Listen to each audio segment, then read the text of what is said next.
Inside Story Uganda, real source of political updates.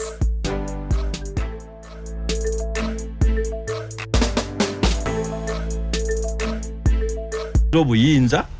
oyinza n'okuba omusinga n'okumanya bw'obanga tonnatuuka kiseera oyo kukukulembera ebyo ebintu bisatu tobikola: towasa, tofumbirwa, toyingira mu kibiina kya byabufuzi. Kuba eyo yo bakulembera endowooza yo bw'ogireeta n'etayitamu, endowooza ey'abangi, and by the way the majority can be wrong. Yetwala olunaku era gwe yiyo n'ogitereka n'obalinda bejjuse ng'ekyabwe kibaabiseeko gye bujja. So n'olwekyo obuzibu bwe tugenda ate kati okufuna mwami Kungu nti etteeka eryo bambi leader opposition oba opposition kati bwesigalanga bweri n'etagonda n'etateesa lino ligenda kuyita. Ogondo otegeeza ki Dr.? Nkuyise kugonda naye ndowooza kubeera ku musajja mukulu kuteesa. Kati waliwo ekintu kyokola nga kati ate tokikolera ggwe kyebayita to die a little. Bwoddira n'oteeka akalulu akalonda leader opposition wali nga buli omu akakuba nga ba independent bakakuba, of course bajja kagula, bajja kuleetanga omuntu nga azze kukulembera ludda luvuganya naye ng'ebiragira bifuna ku SMS nga biva Ntebe. It's bad news for the opposition. It's very bad news. Kye bayita desecration oba profanation, okubeera nga ekintu bakijunguludde bakimaze. Ekibiina ekibeera tekyatutte buyinza at least kibaako n'obusungusungu obusobola okulwanako ne kigamba ku gavumenti eno, ekyo kigenda kuggwawo. Naye essaawa eno omukulu leader opposition avunaanyizibwa kati okutuula ne bakulu banne ba speaker ababiri n'abagamba bannaye mbegayiridde, nedda kino nedda, wano temugendawo, tutereeze wano tutereeze na wano mu nkola ya kisajja kikulu, mu nkola ya kisajja kikulu, something that is likely not to happen given leadership. Etwakalaba Kati ye leadership. Waliwo, there is a difference between opposition and rebellion. Sagala balimbe bantu. There is a difference between opposition and rebellion. Rebellion, you don't even believe there is a government. Bakuyita kulwanyisa. Opposition bakuyita kuvuganya, kuwabula, oba kitegeera oba n'okulemesa, mubaamu n'okulemesa ebimu,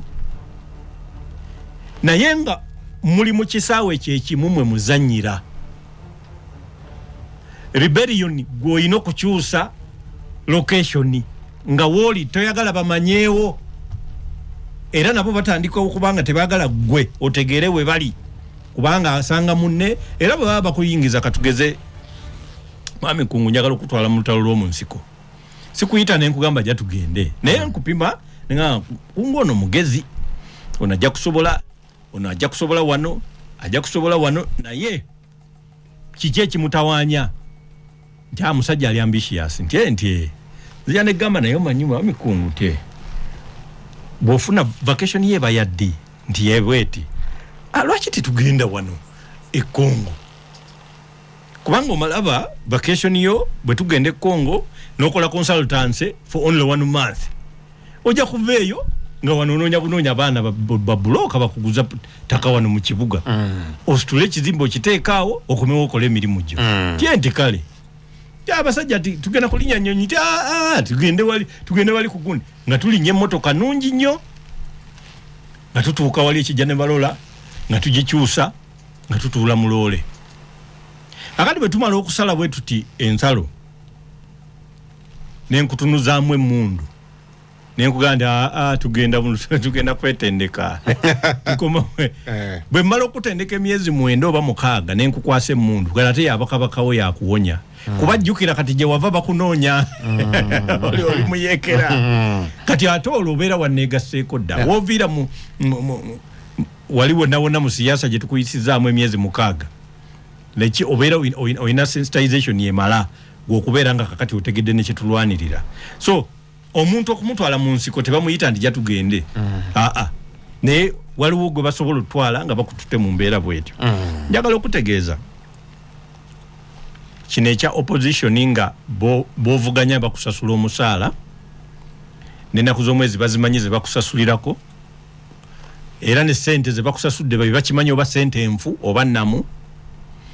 n'otandika n'okunoonya ebyokugula nga bakulaba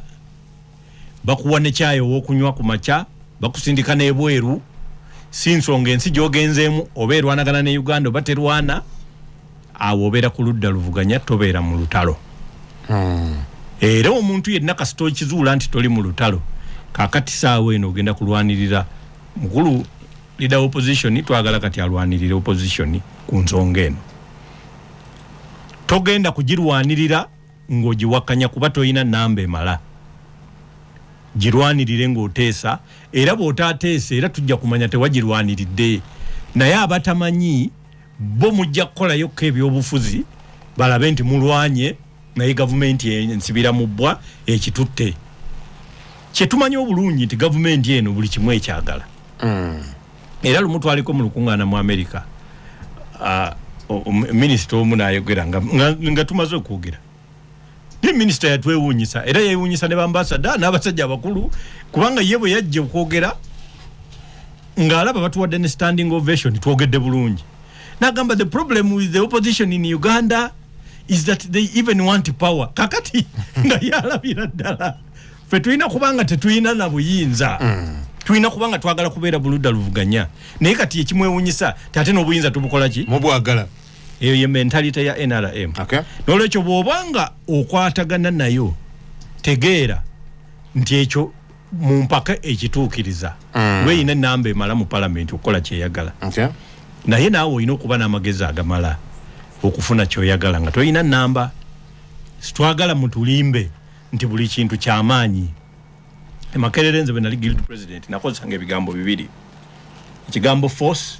n'ekigambo logic nga when the force of logic fails in a matter the logic of force is employed to solve it bigambo bibiri the force of logic kwe kubeera nga oyisobola okukozesa amagezi agamala n'okomyawo embeera eriteeka ne balikasuka mu kasero nga bwe kigaana nga we employ the logic of force ne tulirwanyisa ne ligendera ddala naye bw'otaabikola ekitegeeza naawe tolikkiririzaamu nti ddala lyetaaga okubaawo nga batandika okuba akalulu mu palamenti nga bwe bamala akasipiika nga bakuba n'akalida opposition naye ng'ate aka prime minister ko si kalulu eyawangudde yalonda so n'olwekyo tujja kukikulekera ekyo nakyo okirowoozeeko nga leader opposition n'olwekyo abaludde oluvuganya twolekedde akaseera akazibu kubanga ekyamazima emyaka gyonna gino 5 tewabaddewo okuvuganya namwe mukirabye tewabaddewo okuvuganya era gavumenti ebadde mu mbeera nga yo yennyini kati yeyenoonyeza abagivuganyiza muli munda abamu bava mu famire ya president abalala ne bakola beekolera buli kye baagala kubanga tewabaddeewo kikolebwa situsuubira nti ate nakati era tewagenda kweyongera kubaawo kikola ki mbere yongera kuwonooneka mbere egenda yeyongera kuwonooneka yet would expect abavuganya kwongera okufuna amaanyi ate president w'eggwanga omanyi nti agenda tuuka okugenda mu kalulu nga yeye oludda oluvuganya kwa yeyeka ate yakwata ababbi kati yekka fe ate ku ludda oluvuganya muffe kati mwe musongebwa ababbye. That's powerful. It is very powerful, but that is tugenda ogenda mu kalulu nga president Museveni yalinga ali ku ludda oluvuganya yanoonya ababbi yasonga ku babbi kyemwali badde mukola ffe kyetwandibadde tukola nga yakikola ate nga asonga asooka ate nga muffe mwanoonye era abantu baffe bangi batandise okwekkiriranya baleme batwala wanga ku lisiti nyingi nga kwebali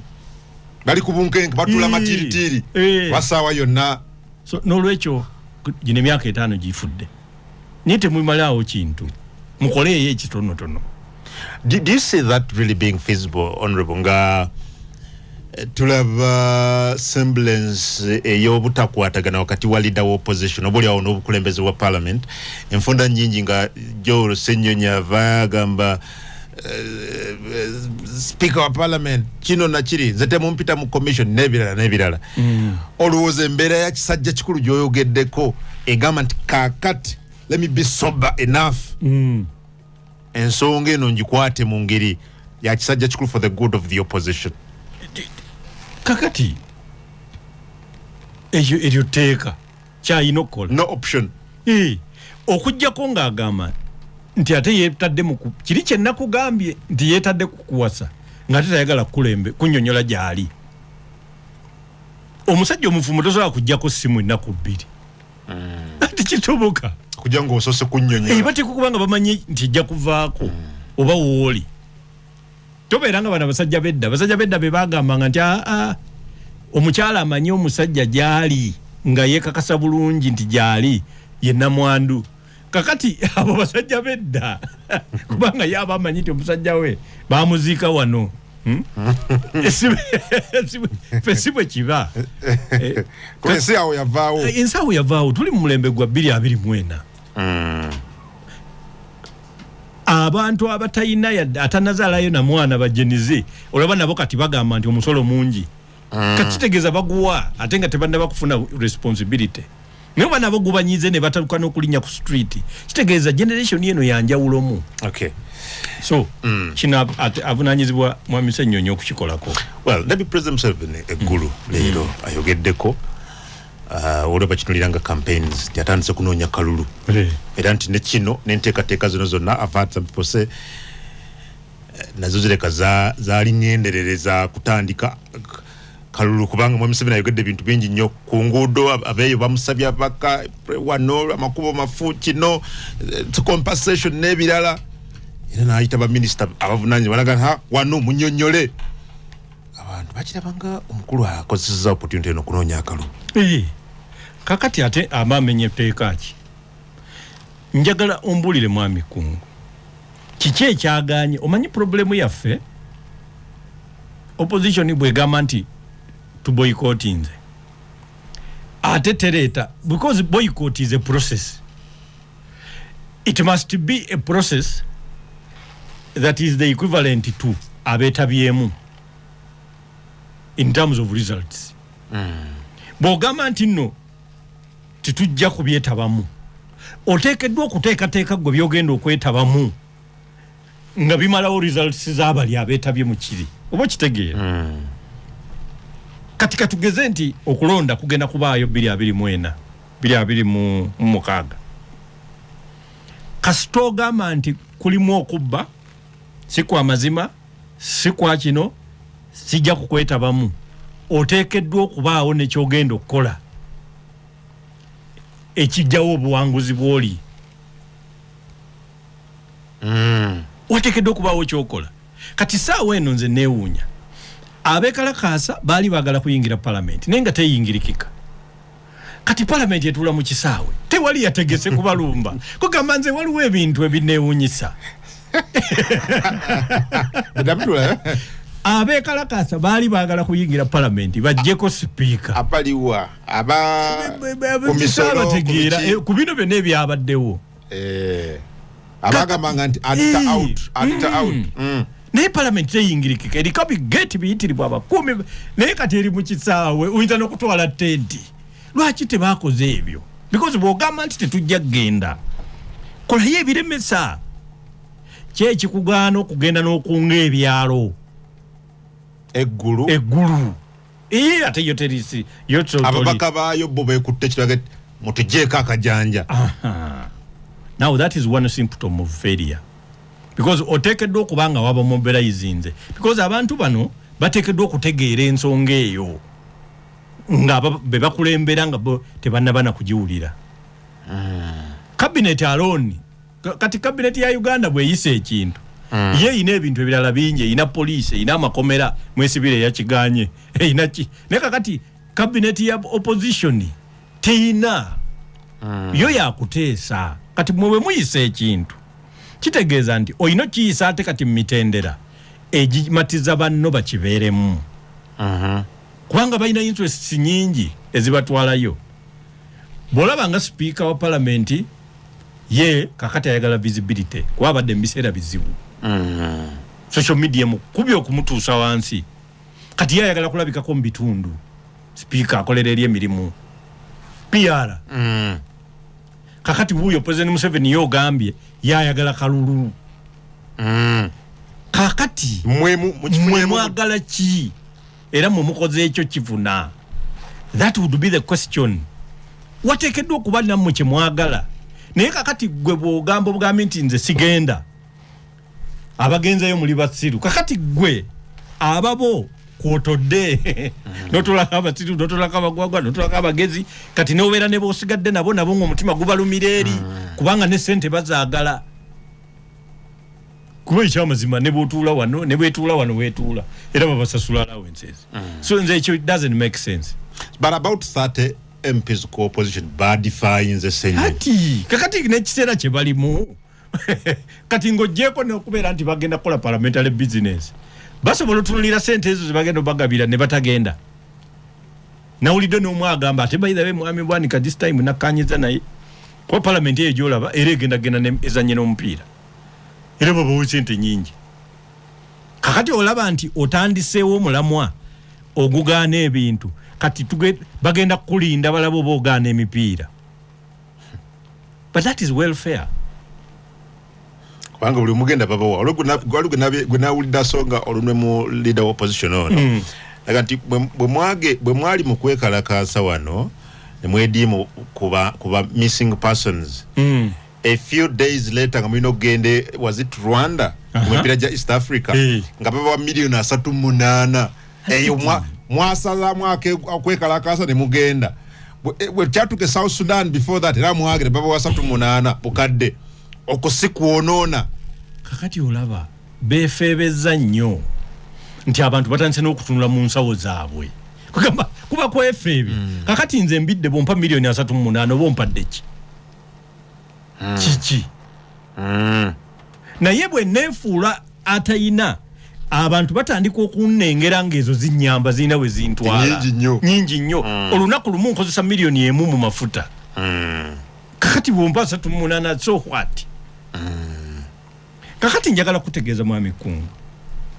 ku bintu bye tuyina bye tukolako kubanga ffe tubeeraawo oggulawo ku Mande osobola okuggulawo oluggi ng'abantu bali mu ddiiro balina bye beetaaga okuva ebule n'ebweya ku lwokubiri n'osanga nga n'olujja lujjudde ku lwokusatu n'osanga nga ne geeti wabweru waliwo abaliwo buli lunaku ng'ovunaanyizibwa okufulumya miliyoni ezitaka wansi wa 3 be babaka ba parliament abo boolaba era omubaka wa parliament atuuka ekiseera ne basoma ssente ze ya contributing ze ku kuziika gy'ataagenze ne basoma emitwalo 10 ensi yonna neeseka kubanga waliwo amwesimbyeko yali campaign manager we awadde yakakadde ye awadde wamu yona awa wonna abantu balina ebizibu bibamala naye beefeebezza nnyo tikati abantu baffe batandise balaba mu ngeri y'abantu abanoonya ebyokulya kati tootuuka awo abantu balaba tokyasaanira kintu kyonna era palamenti mbakakasa omulonzi kati alowooza nti temuyina mugaso yadde n'akamu era temusaanira kuweebwa yadde 10 kyova olaba we wabeerawo ekintu kyonna ekiriko okubawa ssente ng'abantu bakaayana naye singa mwali mulowoozebwa nti muyina kyemukola muyina value kijje kiti abantu okukubuuza kyokola bakiraba kakati bino bagamba omubaka n'atambula endabira muziri wansi enfufu eyingira n'aba n'enfufu yameruka nga 13 abamu kati enfufu eyo esituka buli kifo weesituka waliwo bye baakolerawo waliwo yafuseewo waliwo yawanduddewo nze tosobola kunkola ebyo nze bwe nali nkula nina ebintu bye nagamba nti mu future nja kukola bine ebimu mbirese bulesi nze mbuto nagambako nti kasana akula nange ngenda kugula kuleeteza soda zinzinywe kakati akubane kati gezo okula ngate saagala soda bulwadde kakati naye tosobola kuŋŋamba nti eno gyendi ntize mbeeraawo nga ninga avuga loole no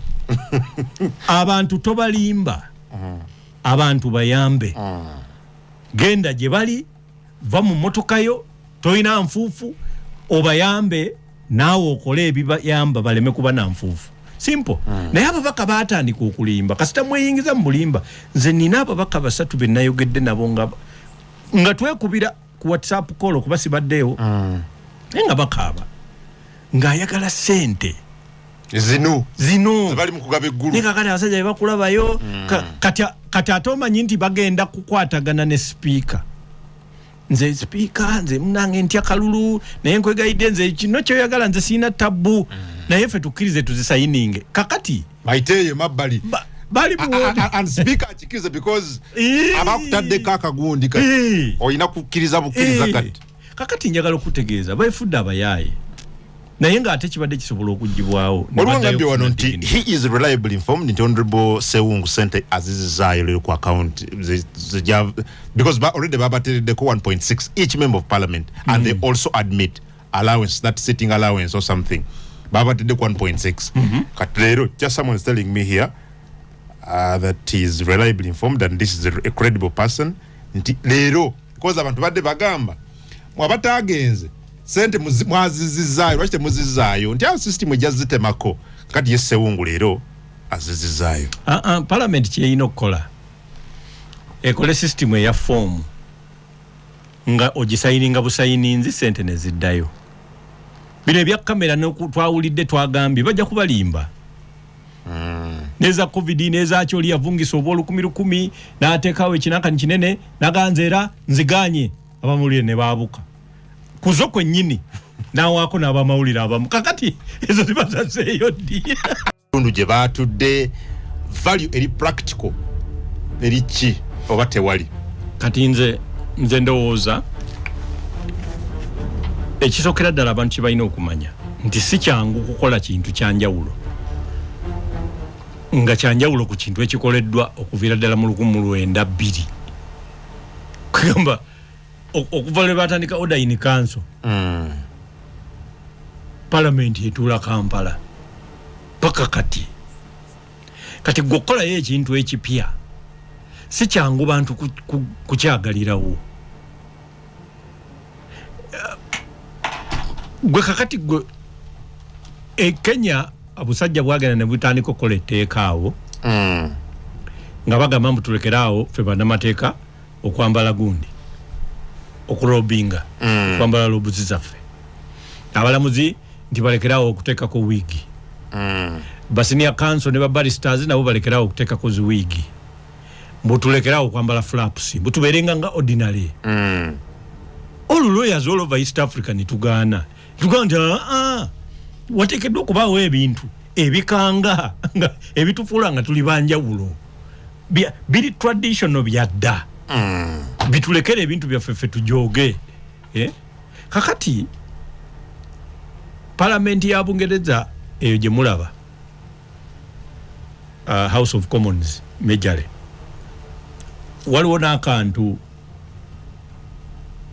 parliament ezasookera ddala olw'okubanga baspeaker abasooka babanga bakadde nnyo ng'atambula n'omuggo nga waliwo n'akantu waateeka omuggo gwe mu lifuti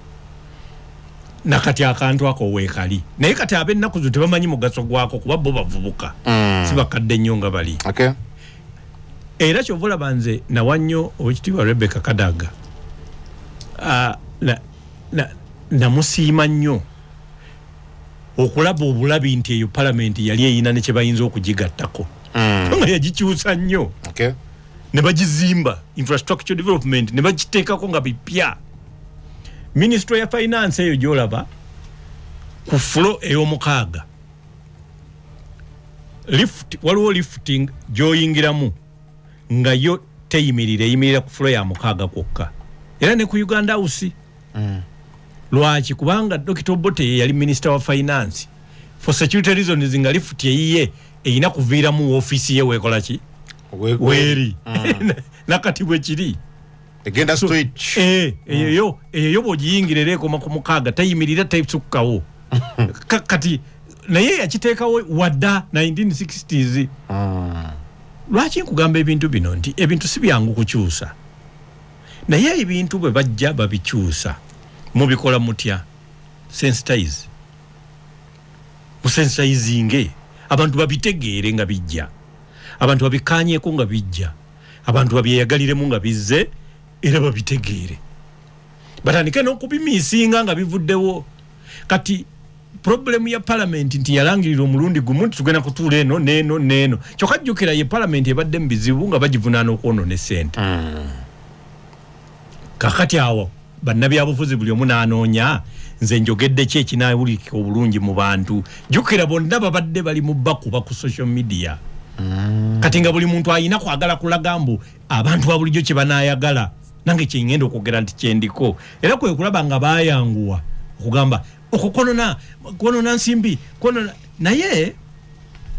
ne beerabira nti ebintu bya palamenti bingi gwe byolabanga okwonoona essente nga si byakwonoona olaba parliamentary games ezo zezikuuma abantu nga balamu tebalina pressure sukaali biki kubanga mutandika okwetendeka okuviira ddala mu mwezi katugeze ogw'omusanvu mudduka buli ku makya musamba mukola ki Desemba ne mubeera mu finals ebyo ebintu ebiyamba corporate class okusigala nga balamu naye essaawa eno okubibuulira omuntu wa bulijjo ataalidde kyamisana nti baakuwadde miliyoni 38 odduke obeerawo ng'odduka tayagala kukitegeera ekibaleetera okweswaza kuba kakati ekyo kiringa nkoko kutandika kunnyonnyola biki bye yalidde Eriana ayagala ogiryako buli omu agyesega ogamba walidde naki neneki nowetanaludda wa noolya ki kakati ababaka ba palamenti mutandise okunnyonnyola mulinga enkoko eri mu kunnyonnyola bye yalidde naye enkoko nazo ngezi olaba bw'emala okubojja bweti erongoosa n'omumwa gwayo ku ttaka bweti n'egenda nga tebirabika naye mmwe ababaka ba palamenti temukyayina mizi temuli basajja bakulu muswaza temukyayina value abantu balabira ddala temusaanira kuweebwa yadde siringi 52 kyova olaba nti n'okuwulira obuwulizi nti baabasasudde omuntu ayomba n'akomayo muzeeyo ekitiibwa kya palamenti kyemuva mulaba nga baabayitanga ba honorable naye kakati balina bayita ba horrible not honorable have they reduced themselves to that? That is where they are heading kubanga tosobola kuŋŋamba horrible yes mu kifo kya honorable kati muli ba horrible abantu batandise okubayisaamu olugaayo mu ngeri ekiteetaagisa ate nga balaba musaanidde okubibayisaamu olwekyo muzeeyo ekitiibwa kyaffe kya palamenti mukizeeyo abamu abaliyo temusaanira naye obanga katonda yabayamba ne mulondebwa ababafaanana kuba baali bangi ne babalonda mukikuumire waawo bwe mulisiibula mulireka kikyaliwo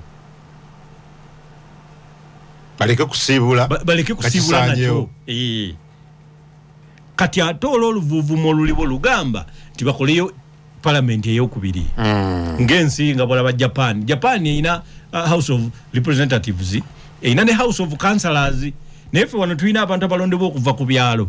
ne bakola kansala LC2 simanyi LC3 LC4 LC5 bwe bakomaawo tewali gye balaga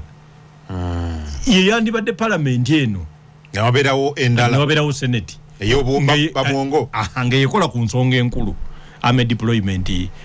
budget biki then bano nga bakola ki kati bano ne baba nga bateesa ku bintu ebigwa bitalazi n'ebiralalala ngera bw'obyolaba byogerako kacicca yenna kati olina omubaka gw'oyinza okubuuza n'ogamba owange waliwo olutalo olugenda okubalukawo wakati wa Congo ne Namibia naye gavumenti eyagala olukusa ekole deployment ku magye ekole peacekeeping force ababaka aboludde oluvuganya ebitundu nga 7 ku buli 10 kati bayinza n'okuvuma ani atwala sente z'omuwemusono tufunira wa kakati awo wonna tebamanyiiwo nabawulira ano mulikola nguudo Congo ne beerabira nti kati bw'oba ogenda okuwasa gwokola enguudo za mukyalawo gye mulaga kakati ffe eri tuli mu kuwasa e Congo bo balina buli kintu mu ttaka naye tebamanyi kyakikozesa balina ke basima ke bayita lithium buli muntu alina essimu mulimu kakopi ako ke kasinga obugagga mu nsi yonna naye Congo gye kali bakasima kakati abo nga tobakolera kuba okujjayo bibyo lwaki kujjayo bibyo kale kuzi kazero samtano biri chikomo sat dezero sat mwenda sat kumunya zero samtano biri chikomo sat dezero sat mwenda sat kumunya gera konafe Honorable Fred Mukazambido mulite kandabe muri banjiko wano naye nga nja kubayitamu mangu ku Radio 4. Hello Sebo. Sebo honorable. Yes Sebo. Wala kuleta council yo ali wano linnya maliga sekabembe ndene ewamu wakamunne Kabushu Moses ekyamuswa ne honorable wekitibwa mu Namasaka babaka bannongo bakubye nnyo bana opposition lwaki esente ezo nawulidde namboze boogera munaku nnyo bakaliika miliyoni emitwalo nkaaga nange muligo owannakyera nalinze ku tteko jukira bulungi honorable gonsinga okumanya ebyobufuzi mu palamenti y'omunaana nambo waddayo miliyoni 2 eno yali bakanso gunde no mowe Kampala omwali bakanso Kabushu Moses palamenti y'omunaana mulimu ababaka abazaayo sente naye bwegamba eno miliyoni emu kuba mpulidde ogamba mbunno ekibaluma sente naye nze ndaba miliyoni emu emitwalo 6 ku babaka bakasibanke Moses bajjayo ku bukadde bwali 29 palamenti oba yali ya mwenda awo ne bagiteeka ne ku mmeeza ensi n'eziraba n'olwekyo owekitiibwa kanso nze ndabanga ate ku babaka banno bano ab'opposition ono omwami eyagenda ne bamuwa miliyoni 38 bwe twawulidde omuntu akulira ekibiina ekya Nuupu kyonna nze nda simuliiko mutawaana kibanga nga ne maama wange oyo Anet Amongi ne bamulaba nga bamuwadde miliyoni 10. Abale nnyo honorable nja kusaba ofuna headset ezo omukulu oyo ojja kukiza nze mba muddamu because mugana wange omuliga njagala nkuddemu badde yogedde ku honorable Namboze nayogera Kasibano nga bazaayo sente obukadde 29 katikiriza nkuddemu bwenti ono Kasibante Moses nali naye ku nsonga ye mu bino byayogera kuliriza eyo kati kyemujjukire nnyo bana Uganda 2017 togikwatako eri eyasooka mu 2005 yali amendment bill ku term limit kati eno ya 2017 amendment bill ku age limit njagala kubabulira obunanfuusi mutegere nti abamu be muyita ba pastor si ba pastor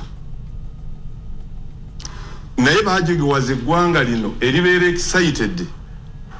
n'obuntu obutini twagenda mu meeting ababaka ba parliament 59 ab'opposition 2017 mwalimu n'aba independent abalala abajjanga naye bwolwo bwe twatandika okuteesa nga tugamba nti sente zino olwo president alagidde akawunti zaffe bazitaddeko miliyoni 29 29 million Uganda shillings buli mubaka babaterako miliyoni 29 ziri ezasooka 5 mu bisanja biri parliament y'omunaana parliament y'omwenda abamu njogera ezo parliament zonna bazibaddemu zonna tekuli ku item ya parliamentary commission sente ezo kwe ziri era ffe kyekyazi tukwasanga ne tuzizaayo ne tugamba nti omubaka wa parliament alina kubanga ali facilitated by the parliamentary commission kati mpulire byonnaku zino nti ate parliamentary commission ate baweetya sente n'abantu ne babuuka yalina okubawa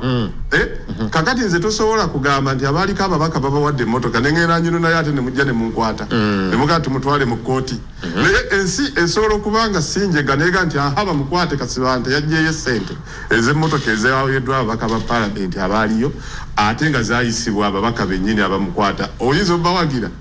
naye kwegamba bwe bujjegewavu bwe tutuuseemu obutiisa nze waliwo byendaba naye ntya batuteera sente miliyoni 29 ku akawunti 2017 temubuuza zivuddewa tugenda mu lukiiko olukiiko lwayitibwa nakaawo COW Chief Opposition Whip Honorable Semujunganda ne tugenda mu parliament ababaka 5 mu lukiiko Bugundi yaffe body room ababaka 58 ab'opposition naye twayingiranga bannaffe abamu batunyiga mugenda kuleeta lugezigezi ntuzaayo sente tetuzizaayo apalentera abamu mbalaba ngenda kukubuulira otye mwe Kasibante muli olugezigezi wano ffe twajja kukola sente tubabuuza nti sente azituwa ziri ku budget ki zivuddewa parliamentary commission's budget ffe tuziyisa twateekako sente za consultation zino bagamba nti za kuconsultinga bantu ate ziri ze batuwa buli mwezi za kukola zitya mujje wano lugezigezi tuleke basajikoonga wakusanga alaba na mujega sekikubo bwe bwalijjo omubuuze gye mirundi esatu abaddeyo lwe yazaayo naye njagala kubuulira balala tutuuka mu meeting Kao COW ayanjula nti bannange abafunye sente bweziti ne bweziti muwanike emikono fena tuwanika kati mpuuga bw'atawagira bisiyaga nti oyo tumugobe so bw'aba mulonde tagobwa nze nyombi ndikyasenya mu lwengo abale mugana nkuva erwengo hala namukizaako nyo Adam Kongo esebo wano ye Sendawula John Lennon Sendawula yes meya wa Nakawa agenda okuddako 2026 budde mu Nuupu obwoyine pulezidenti ate Gyolo Ssenyonyi mugezi wa kibiina ngenze ku nsonga Lema mukulumbidde aba National Unity Platform NUP bannankyukakyuka tutula okulabisa ebikolwa gavumenti y'NRM tujja kubalabisa paka ku ssaba ezembayo nga tebakivudde mu buyinza kyongeza okunnuma okuba nti Paalamenti ya Uganda omukulu Mukyala Amongo sente adibuda sente alinga adibuda ez'amakaage sente bamusula mu bumi obw'amaanyi ennyo sente mudibuuda omugala generator wakeewuwo okadde 5 generator tomasiteba generator n'onyesera omusolo bannange ewakyeffe togoba etyo kyogamba nti bakobe mukulu Gyolo Ssenyonyi nkiwakanya nnyo kubanga mukulu Ssenyonyi alabisizza nnyo Paalamenti ya Uganda nti mulimu enguzi ejjudde bagamba nti bagenda kumujja kuba babeerenga balonda leader of opposition Parliament kya bulimba tusaba NUP bimbule bannamateeka ino bakiva mu Paalamenti gavumenti mu kiputala mu kkooti yavunaanibwe ono Sendawula Embuya abale nnyo Sendawula Embuya sebo Adam wanje Alaikum wa rahmatullahi wa barakatuh. Alaikum salam wa rahmatullahi wa barakatuh. Ono Kabogoza Dauda sebo yes sebo omwogezi wa meya agenda okuddako mu Sukuma division era ngambye ali mu kuvuga adda waka naye ataddeko radio 4 ensonsozi naye ku nsonga mukulu mbide so omulamusizza naye Adam Rebecca Kadaga nga akyali mu Paalamenti eno ndowooza atambulako emirundi ebiri si bwe kyali bwe yagenda muli eyo tudu bwe yagenda mu Adam kale oyinza obutajjukira